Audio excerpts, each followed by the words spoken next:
takes on a very like childish kind of look.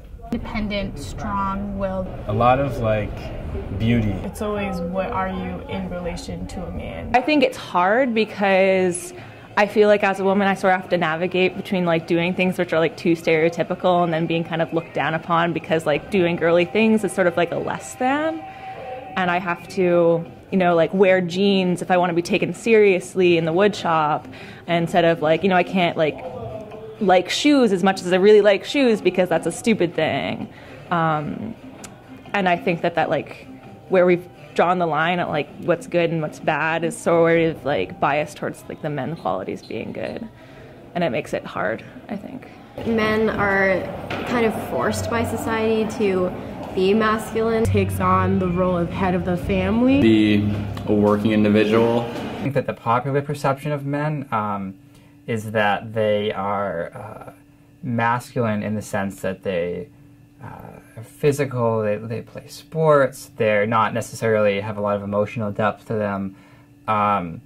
They sort of pursue women, but they also like try to like have this way of like in their mind protecting them from being sort of infringed upon by other men. So it's this very like territorial thing.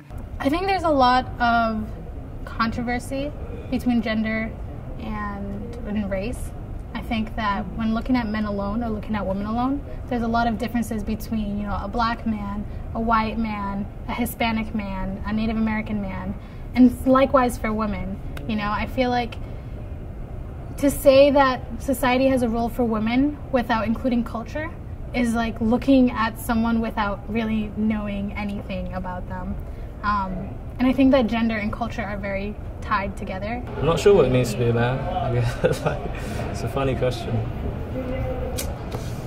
I don't know. It's a hard question, really. It is, because there's so many like different factors of what people think women should do. I don't think it has to do with anatomy. It has to do with how you feel. However you feel on a certain day is kind of how you can express yourself, and I think it's just important for me to be able to express what my body's communicating to me. We should leave it up to like an individual to like make their own gender roles, like whatever gender they see themselves as, is to leave it up to them to interpret it like how they should behave and just whatever they feel comfortable doing.